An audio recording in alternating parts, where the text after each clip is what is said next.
Oke, selamat siang teman-teman semua. Siang. Kali ini kita di mata sistem ekonomi akan menunjukkan dari materi sebelumnya sesuai dengan rencana dari penugasan teman-teman kemarin. Kita akan mempresentasikan tentang pasar dan program sosial dan juga ekonomi dan organisasi budaya. Jadi teman-teman sudah siap semua? Siap. Terima kasih. Kali ini saya akan serahkan ke teman-teman. Terima kasih. Saya Nirma Sari dengan NIM Akhir 03. Saya dari Perpandangan NIM Akhir 034. Saya dapat usaha dengan nomor NIM 082. Saya ada urusannya dengan NIM akhir 082. Baik, jadi latar belakang dari permasalahan kami adalah melihat perkembangan teknologi digital saat ini mendorong Masalah yang pertama akan dibahas oleh Daiki. Oke teman-teman, di sini saya akan menjelaskan masalah yang pertama, yaitu tentang audiens untuk membeli barang dan memperlihatkan barang itu seperti apa. Habis itu yang kedua itu ada message atau jangkauan pemasaran, frekuensi dan dampak yang diinginkan. Habis itu yang terakhir ada measurement,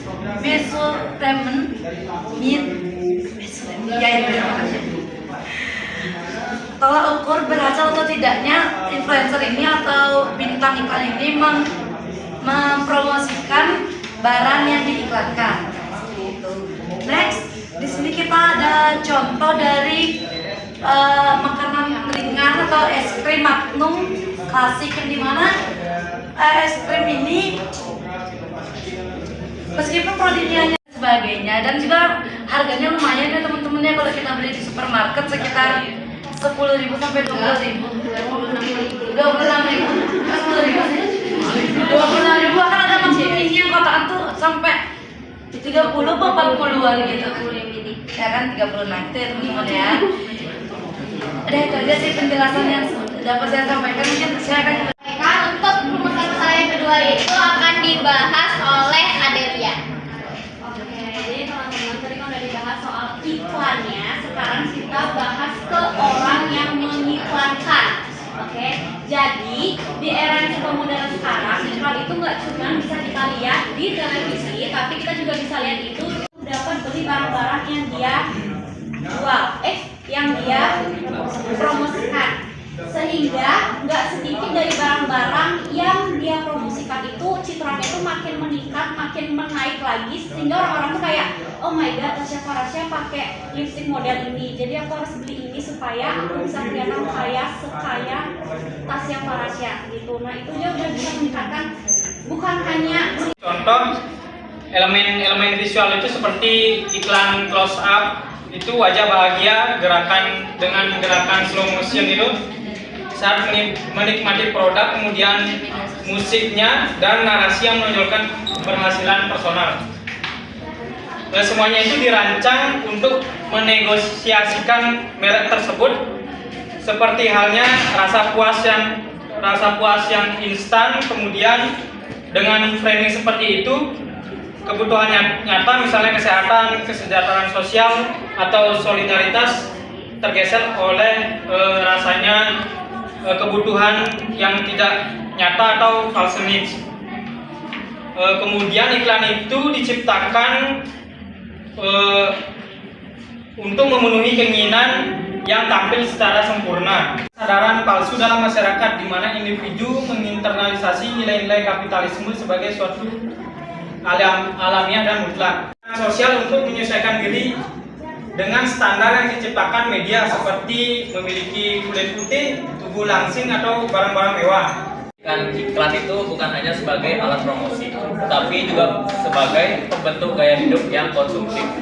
Nah, iklan contohnya ini ada iklan seperti iklan Magnum, yaitu menampilkan simbol kemewahan untuk menarik konsumen. Dan di sisi lain ada juga influencer seperti Tasya Farasya memainkan peran penting dalam membangun kepercayaan dan minat pembeli melalui sosial media.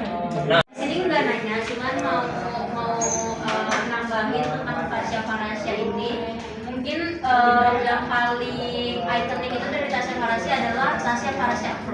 Itu salah satu yang dimana banyak banget orang menjadi terinfluence gara-gara itu, sampai ada tagarnya, sampai ada jargon ikoniknya Tasya Farasya. Itu menurut saya itu tuh sangat influence orang-orang, seakan-akan Tasya Farasya ini adalah seorang yang gimana ya, seorang beauty influencer yang dimana dia ini seakan-akan seakan-akan produk itu harus approved by Tasya Farasya ini, baru netizen atau kita bisa menggunakannya atau percaya. Itu menurut saya salah satu yang ikoniknya dia, yang branding dia yang sangat kuat untuk menginfluence kita di media sosial. Salah satu iklan-iklannya yang kayaknya selalu bilang oke, Tasya Farasya approve. NIM 055. Saya Dr. Sandar Ilaha, NIM belakang 056. Saya Putri Soma dengan di belakang 058. Saya Kiara dengan di belakang 062. Muncul di pikiran sesaat aja pada saat kita keluar. Kalau kita lagi produktif, pasti kita nggak akan punya pemikiran itu. Dalam masyarakat modern dan postmodern saat ini, waktu senggang telah menjadi ruang untuk aktivitas produktif, di mana ini konsumsi bukan hanya untuk kebutuhan, tetapi juga demi identitas dan status sosial.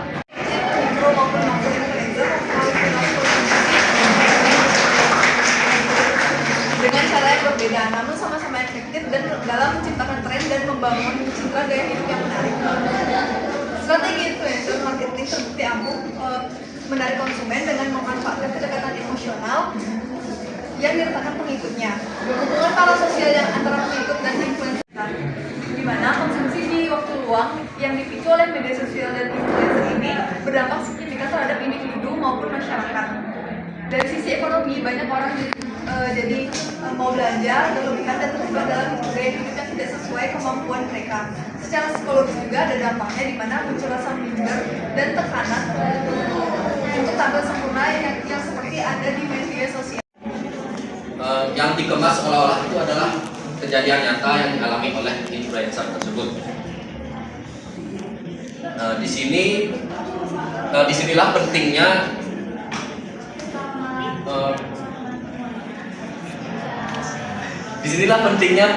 kita menegakkan etika digital dan menuntut transparansi dalam bermedia sosial, agar kita tahu mana yang konten yang benar-benar murni dari pengalaman influencer atau konten yang berbayar atau sponsorship.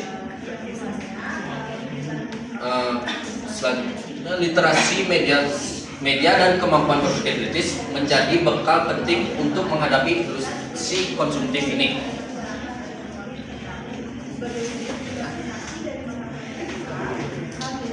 Kita harus membedakan mana yang kebutuhan nyata dengan keinginan yang dibentuk oleh tekanan sosial.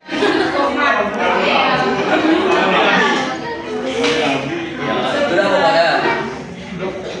Karena itu pemberdayaan Sosial media itu saya sering sekali terinfluence dengan konten-konten di Instagram Reels atau di TikTok, yang dimana promosinya itu banyak sekali, dari mulai aksesoris, tas, kerincing-kerincingan itu, baru kayak baju itu, dimana saya selalu kalau misalnya waktu senggang sering berpikir kayak, oh saya ini pengen membuat identitas sosial saya sendiri, dimana kalau misalnya saya sangat suka warna pink, dimana saya harus membeli semua barang warna pink yang ada di dunia ini gitu.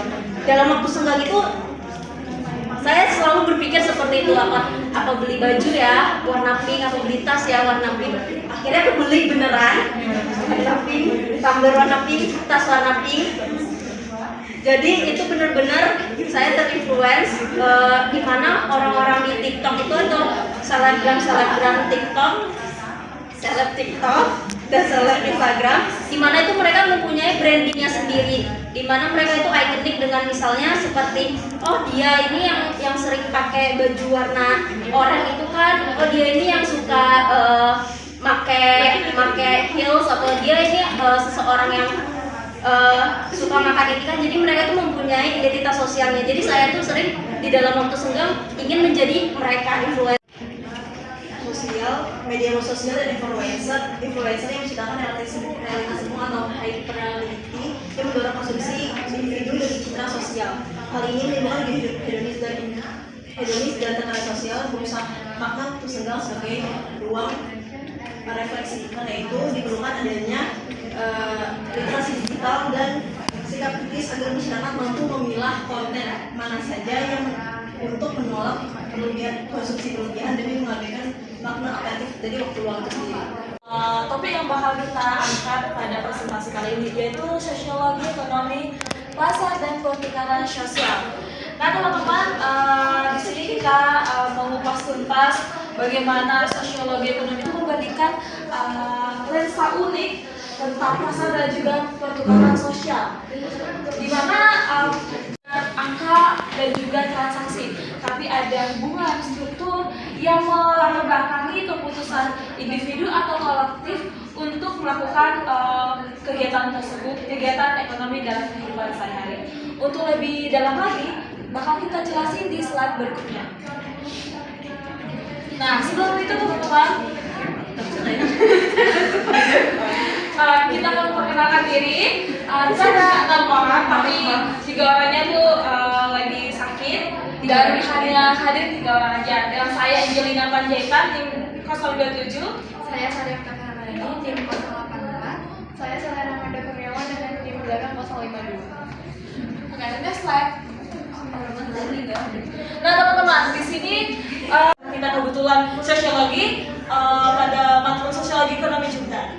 Di sini bahwa sosial pasar itu yang tadi saya jelaskan lebih dari angka dan transaksi, di mana sosiologi ini memberikan pengertian pasar itu melampaui batas model tradisional yang menganggap pasar itu sebagai proses tukar-menukar barang dan juga penjualan dan pembelian.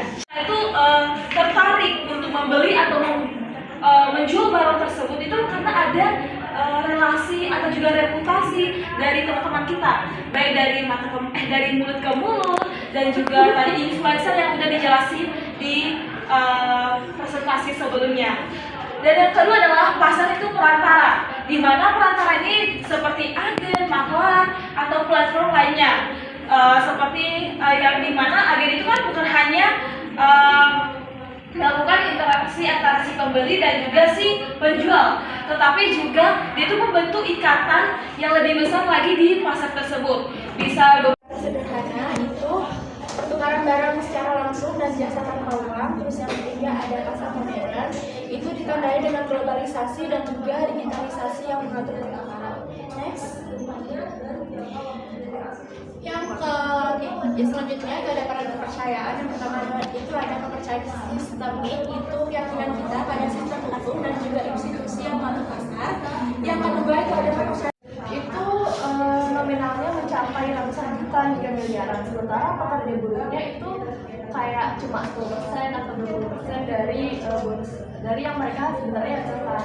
Kemudian yang kedua ada eksploitasi, yang dimana terjadi kesenjangan kekuasaan dalam transaksi.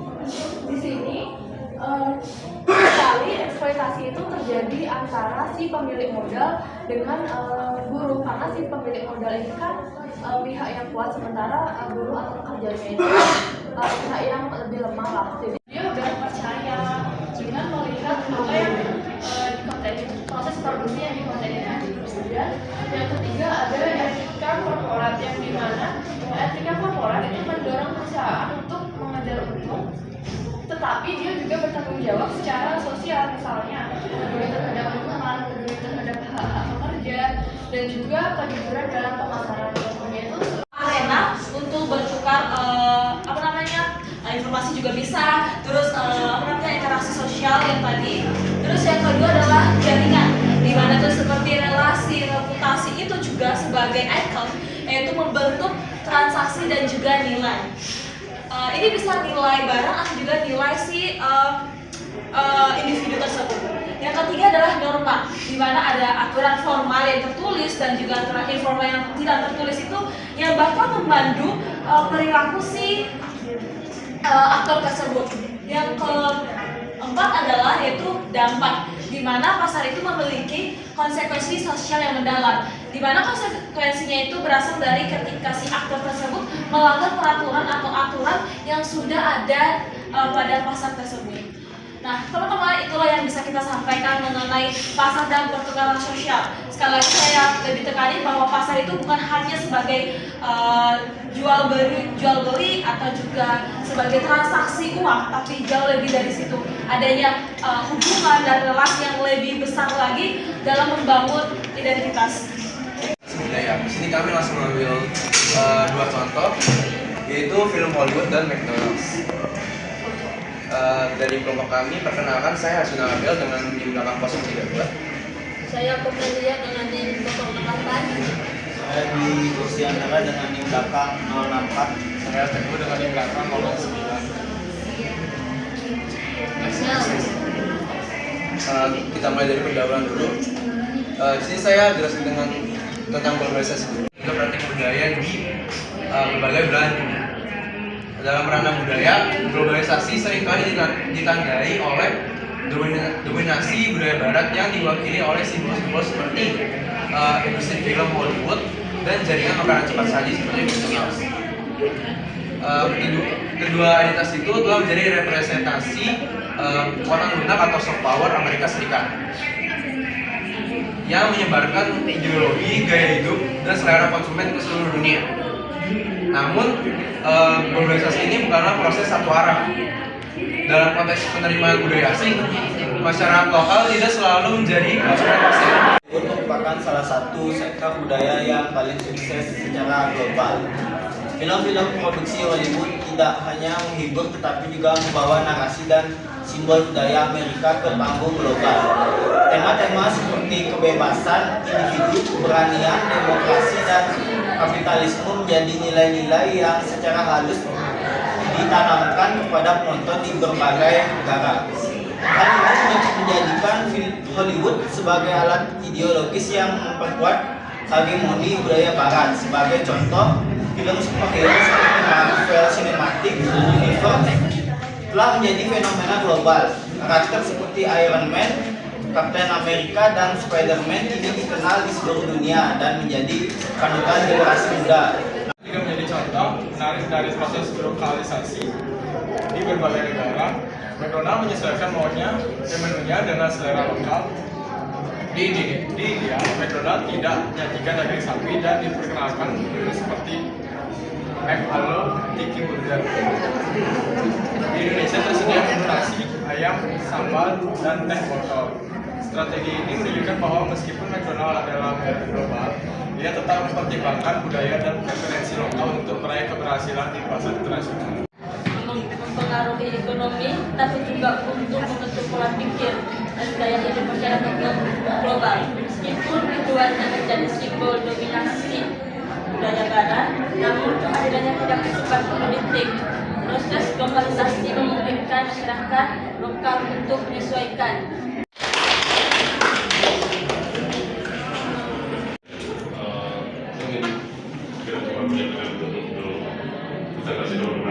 Tapi saya juga ingin terima kasih kepada teman-teman semua yang sudah mempresentasikan problem-problem dalam sosiologi ekonomi, dan juga banyak sekali contoh-contoh menarik yang sudah Bapak berikan. Aku serta teman-teman semua yang sudah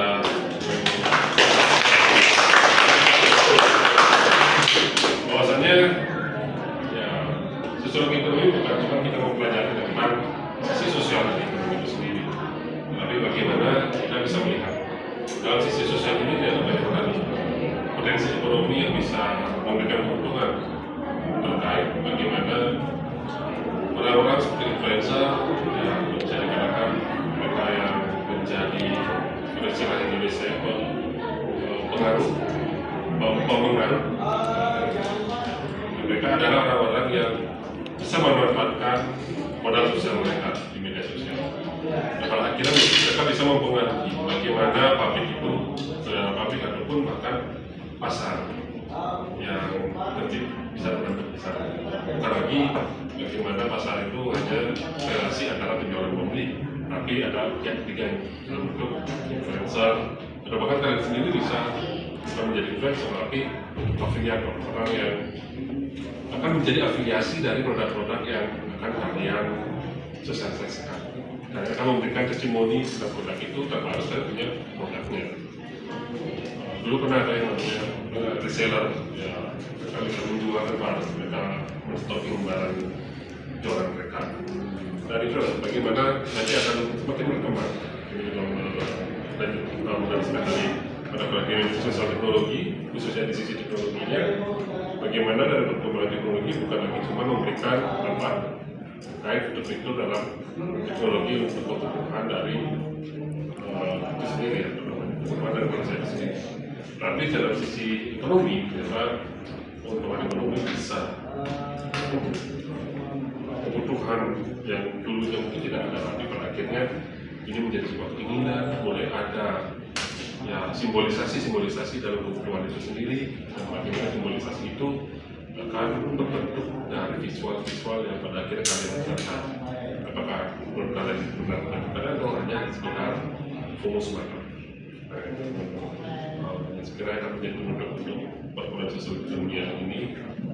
Dan pertemuan sebelumnya juga saya sampaikan permohonan maaf jika ada kesalahan dari saya yang baik yang sengaja atau tidak dalam proses perkuliahan terjadi melalui pertemuan ini, dan tentunya kita tidak akan selesai pertemuan ini saja, kita ada mudah-mudahan ini nanti.